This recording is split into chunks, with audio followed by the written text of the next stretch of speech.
And welcome in Vertical Pursuit. I am Mike Barrett. He is Mike Tatlock, and this is a podcast, webcast. What is the proper terminology? Anyway, I guess it doesn't really matter, but welcome in. And this is the podcast that we had been envisioning for a long time and have gotten off the ground and have heard good things from people who have listened and watched and kind of unapologetically aimed at men and aimed at men who are living and trying to survive our time. And by saying for men, and we've said this before, it doesn't mean that we're excluding anybody. And in fact, the women of the men who have watched and listened have said thank you, because this benefits everybody. And you've talked about this before, keeping men on track. And hopefully living the right way is vital, and people understand that. I think I love that you said that, because I know we are focused on men, but with women in mind as well. And, you know, I've been a pastor for 26 years, and I hear women all the time saying, man, I wish there was something for my husband.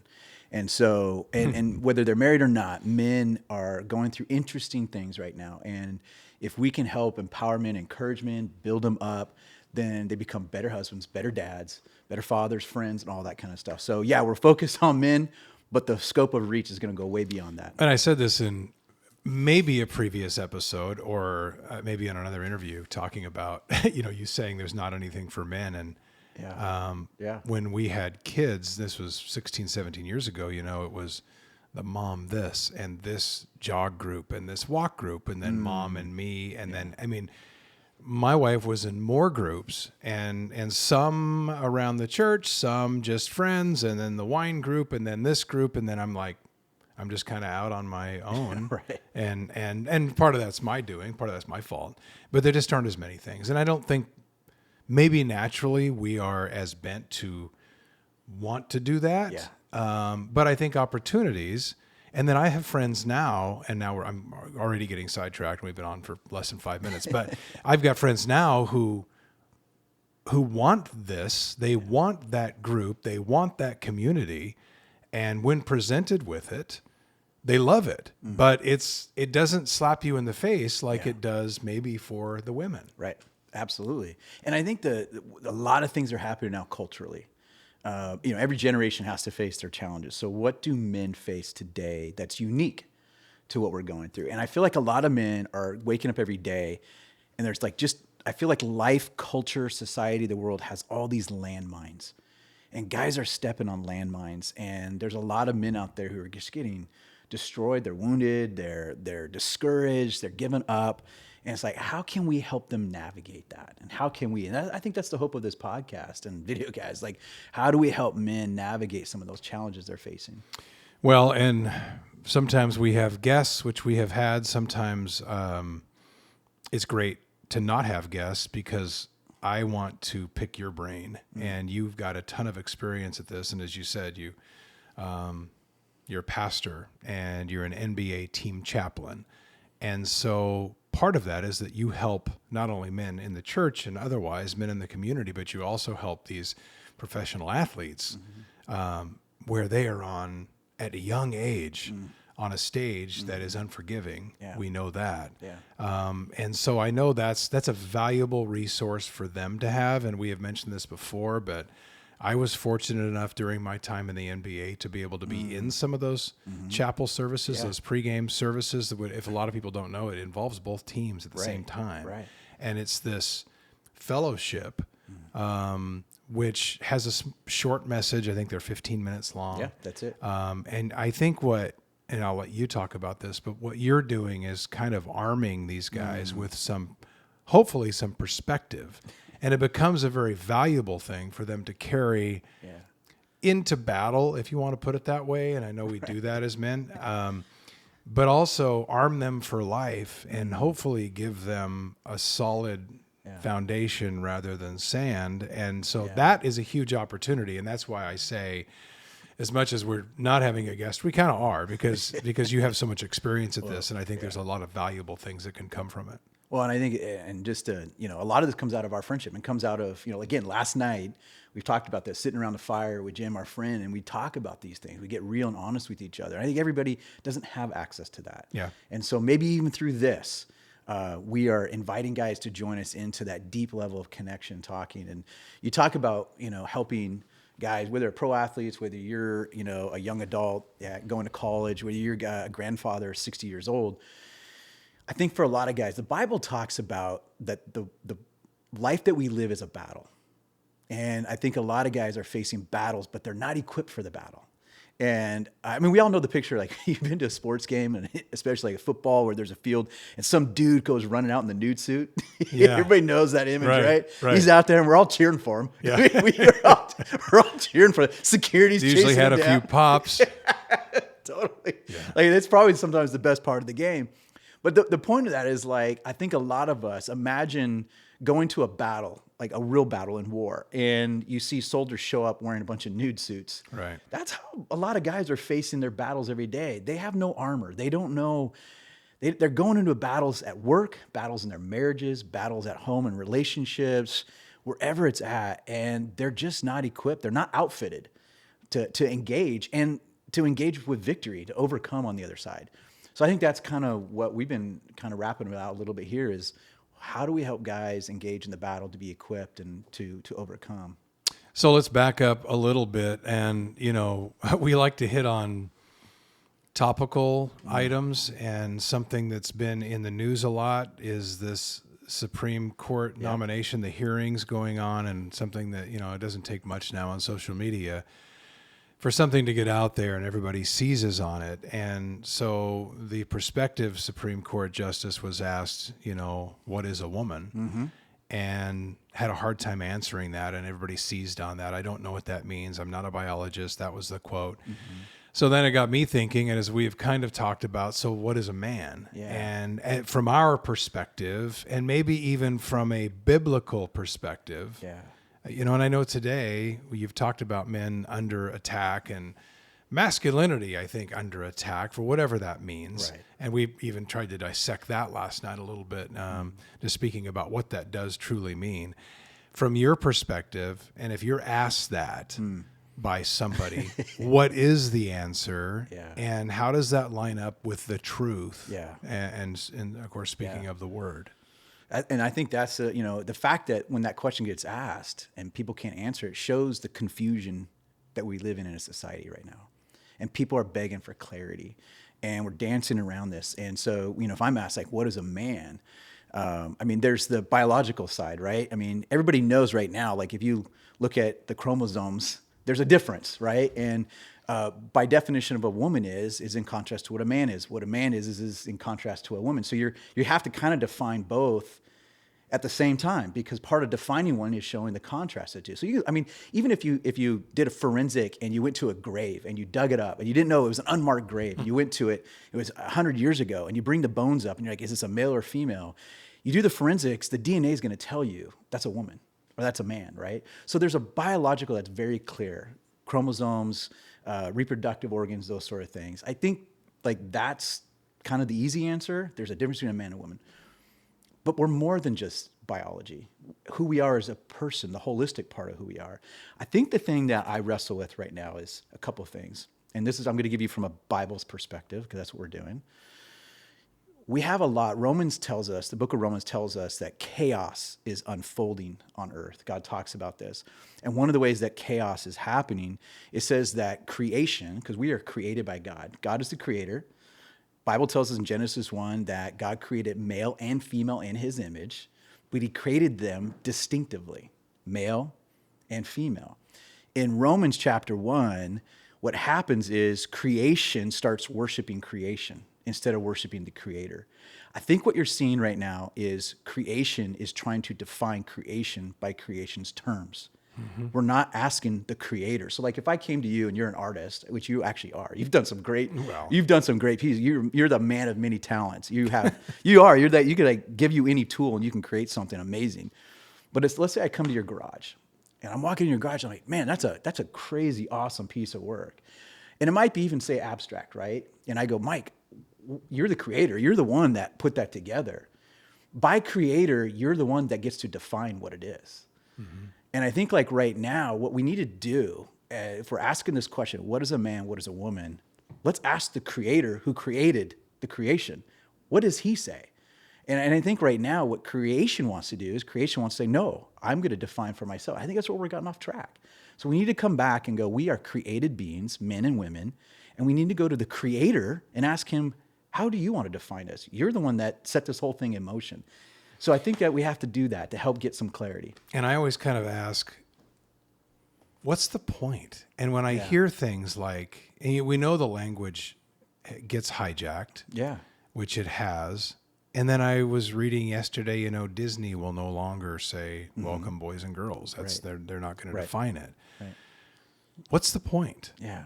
I don't, other than to just, I don't know. I honestly, and we're grace filled and I want to understand, but we get, and people who ask those questions oftentimes get so bullied for even asking the question.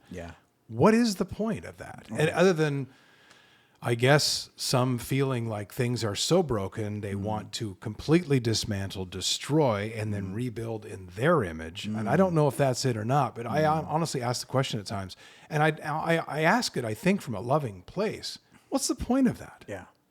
Well, I think when we talk about warfare and battle, this is what doesn't get talked about a lot. You have God creating humanity, sets it in motion with a purpose and a plan. And you look at right now, there's all this confusion between what is a man, what's a woman, and we're fighting for equality. And I think these are loaded words. And there's God's definition of what is equality, and then the world defines it. And when I say the world, when you look at the Bible, there is an operator behind the world system, which is the devil. The devil has always been at odds to push against whatever God designs. You see that in the Garden of Eden. God shows up and says, here's paradise. I mean, who wouldn't want that? I mean, come on. Like Adam and Eve, dude, you got this perfect wife. You're perfect. Marriage is awesome. You can eat from anything you want. I mean, come on. Why would you pick the one tree? And Satan shows up and says, don't trust God.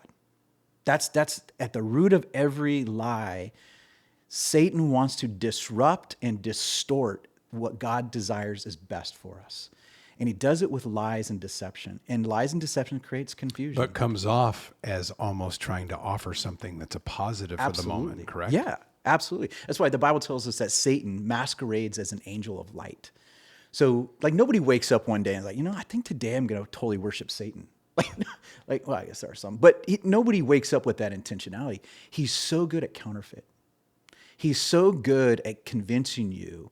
And I think he plays to our own flesh, which is our desire to make us the center of everything. So we live in a culture right now, which is actually you're God. I'm God. That's what culture says. You be you. You be you. And it puts you at the throne, not God. I hate when I hear you be you. Yeah. Just go you be you, dude. Right. And I always hear that and think, really? Yes. Is that what we're really supposed to be all about? It's exactly it. And we call it relativism, right? I mean, that's the language that's used for how do you define what is right or wrong, morality. It's, well, whatever you want, Mike. It's whatever you think is right or wrong. So we're living in an age and time where I think we have so elevated creation over the creator. And as a result of that, everything's on my terms, not on God's terms. And as a result of that, it leads to confusion. Imagine if you wake up one day and I go, let's use a sporting now, because I tell this in the locker room with the Blazer guys. I go, imagine if you go into the game tonight and there's no refs and there's no rules and you can do whatever you want. It's up to you to define. That's chaos. Come on, that's freaking chaos. Now, there's about 10 seconds we'd all love to see it. Yeah, sure. That'd be the best show, right? But nobody wants, it's not sustainable. Chaos is never sustainable. There has to be order.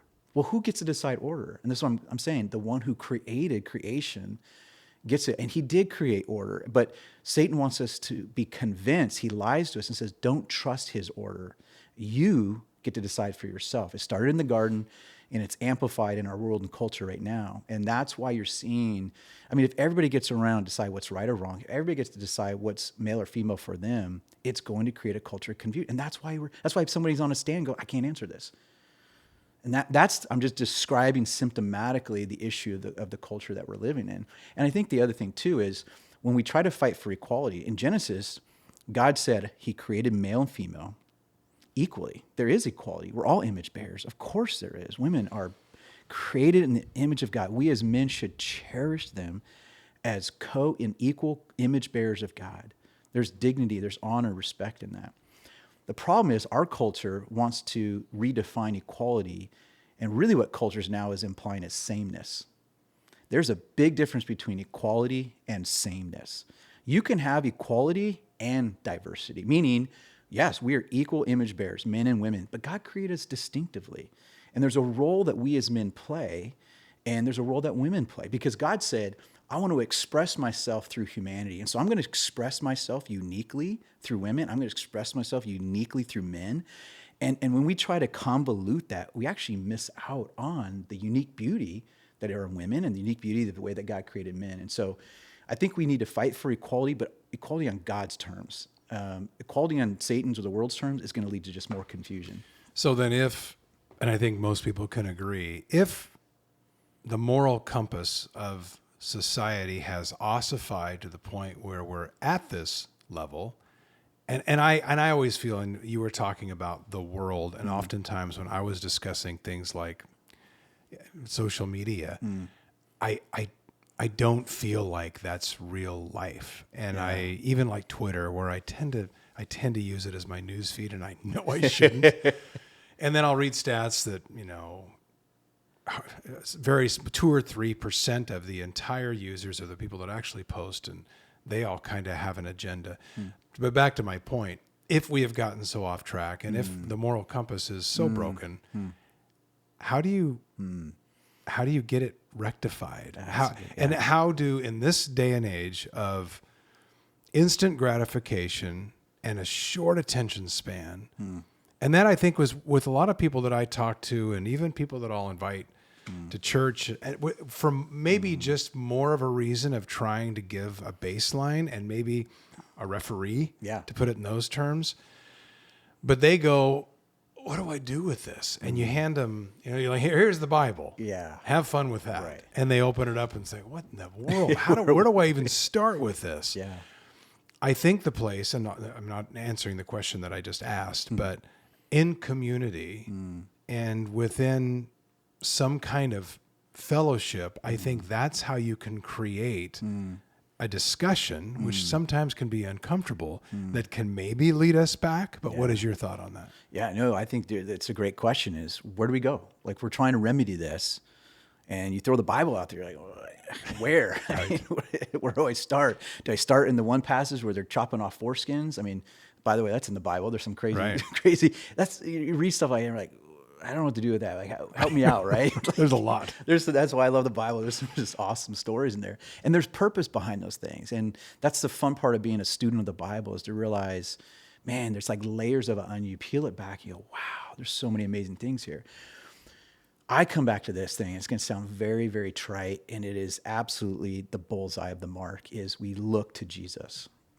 And so I tell people, start in the Gospels. And what are the Gospels? It's in the New Testament. It's the Matthew, Mark, Luke, and John. It's the story of the life of Jesus. And when you want to get things recentered, redefined, back on track, you go to him, and it gives us clarity. Adam in the garden was considered the first man, right? And he failed his job. Eve was the one that was tempted. And it said that Adam was sitting there on his watch. He did nothing. So I tell people, the first sin of men, the human race, when it comes to men, is passivity. Did nothing. He was sitting checking Twitter. Yeah, exactly. Totally. Right. It's like, what's Eve doing over there? Hang on on okay. And then you see from that point on that masculinity, instead of it being the way God created, it got broken. And it became about self-centeredness, right? And that's why you see masculinity in an unhealthy way or sinful way. It does take on some bad personifications. And so then what happens is you have men that can be abusive. You have men that can be domineering, and men that can be overly aggressive. I mean, all these things, you go, yeah, okay, that's not good. And you see people try to remedy that. Like, oh, let's go to hyper-masculinity. So let's just kind of try to be more machismo and macho. And then you got guys that are on the other side of the spectrum, which are, guys that are confused. They don't know where they're at. And so we got to go to Jesus. He's the source, because he was the perfect man. And he invites us that when we follow him, he'll help us. We don't have to try to do it in our strength. He's like, I'll help you. I'm going to give you the power to see your life reflect my image. That's the goal of keeping him at the center of that. And it seems like as people start down the road of investigating that, what I always hear mostly guys say is, or at least imply, I don't deserve that.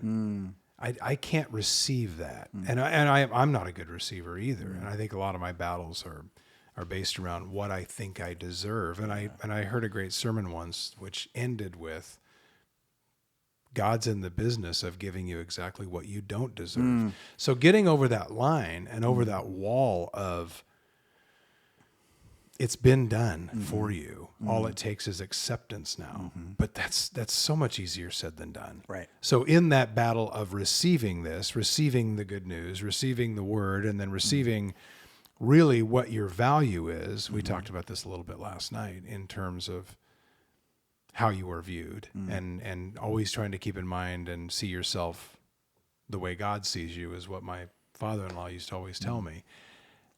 How do you explain that to men in a way that they can maybe feel like they deserve it and then understand even remotely how to receive it? Yeah. I think that when we talk about earning and receiving, you talk about value and worth. And the way that we determine value and worth, there's value earned and value attributed. At the end of the day, actually, none of us deserve anything. I mean, the Bible tells like we're all kind of sinful people, right? And so do I deserve God's love? God doesn't operate that, because that's conditional language. You know, you figure out your life, then I'll give you my love. That's not how God operates. God is an unconditional loving God. So he goes, I give you worth, not because you earned it. I attribute it to you. Like you probably have things, like I have an old toolbox that was my dad's. And, you know, it's just beat up. It sits in my truck. It's a beat up toolbox. This thing it's rusted. It barely stays together. I got some of my dad's tools in there because he passed away 20 some years ago. That toolbox in and of itself has no value. Like it has no value to anybody else, but it has value to me. So I attribute value to it. It has meaning because of the value I place on it. That toolbox in and of itself has no value, but it has value because of what I place on it. All of us are the same way. We're all that broken, rusted, dirty toolbox. And God's like, oh, I know that. You don't have to get yourself polished and clean. I'm going to attribute value to you. I think if we as men, imagine not having to wake up every day trying to fight for your value and worth, but resting in the value and worth that he gives us. Yeah. To go back even further, and we were talking about not necessarily roles in society, but it seems like some of that with men and women now and these blurred lines of what that truly means. The thing to remember, and it's hard to put ourselves back in the time, back in history when Jesus was physically roaming the earth as a man. He was the original, you could argue, during that time, champion for women's rights. Absolutely. Which people miss, I think, a little bit until you read the story of Lazarus and until you get to the Easter story with Mary and Martha. Women were chosen to first be informed of the news, and then back then, and that's where we'll talk about apologetics at some point, and that's where you're explaining historical fact. If they really wanted this, you would think, from a marketing standpoint, to be accepted back then, they wouldn't have used women to do this, right? Because it just wasn't the way of the land at that point. Exactly. But I always remind people of that when they talk of the roles and perhaps some language that would put women on a lower status of men at that time. But I will say, and I will submit, that there are plenty of stories in the Bible where women are elevated equal or above men. Absolutely. And I think that's something to remember. Oh, the Bible's a revolutionary, just brilliant work of God trying to show and restore back to what the garden was meant to be. You know, garden was that place of equality in God's terms, and it was a place of dignity, value, worth. And then, of course, sin just kind of screwed up everything, right? And that's why, to hit on this too, with feminism, and I'm just going to be honest about it, I think feminism is so dangerous. And I'll tell you why. Because the world can identify problems, but the world's solutions make the problems worse. And so sin is the problem. I read a book the other day, and the woman said, you know what the problem is with masculinity is just masculinity is evil. I'm like, no, masculinity is not evil. Sin is evil, and sin can make men or women, hard. And so you look at feminism, And it started off with trying to correct where men were overpowering, over dominant, and weren't treating women with equality. And so there was some validity to that. But then the different waves of feminism end up, the second wave is now not that women and men are equal. Now it's men are actually unnecessary. And now we're in a wave where men are evil. You sent me a quote the other day. I don't know if this is a page from that book or not. I read it. I'm like, whoa. And it's on this very thing. And I just went, that's exactly right. And it's scary. Yeah. So the solution to remedying broken manhood or masculinity is not to adopt other broken worldly systems like feminism. Although they may make a valid point of diagnosis, but it's not the solution. Jesus is the solution. And that's what you were saying is when we come to him, we go, okay, what should my framework look like for what does it mean to be a man? Jesus embodied that in where like he treated everybody with dignity and respect and honor. Women were lifted back up and he gave them that high place of honor. And Jesus was also, I mean, as masculine as it gets, turning over tables and like there was him calling things out and being strong and bold and courageous, but he embodied, that's why I keep coming back to Jesus is the bullseye of how we want to live, what masculinity looks like. Well, in terms of resources, if people want to hear more about this, I mean, you don't talk specifically about this stuff in the Vertical Pursuit book, but do you, and I don't want to catch you off guard, but what are other resources for men in this? I know you're going through this right now in a lot of your research and a lot of your studies. Yeah, hoping that's why I'm hoping to put together. We're going to work on this a resource for men around what is the idea. Like we're talking about vintage masculinity, vintage going to throw back to Jesus as our vintage hero when it comes to what masculine looks like. But I just encourage get in the story of Jesus. Like that just start with like the Gospel of Matthew or Luke, John. I think those are where you're going to go, man, that's what Jesus like. But you do it with a different lens. Instead of just trying to read it now with like, oh, that's what it looks like to be a man. He did that and he did that. And I think that would be our greatest source of clarity and inspiration. Back to your original question, what does it mean to be a man? There's the biological start, but that's kind of easy. But the essence of a man is when we look at Jesus. Well, I mentioned the Vertical Pursuit book. That is available online on our website as well, verticalpursuit.org. And of course, you found the website or with the webcast podcast. So we appreciate you listening and we look forward to you tuning in to the next episode. So for Mike Tatlock, I'm Mike Barrett. Thank you for watching and listening. We'll see you again real soon. We invite you to subscribe to our podcast, comment, or message us, and check out our website at verticalpursuit.org. Download the VP app and check us out on Instagram, Twitter, and Facebook.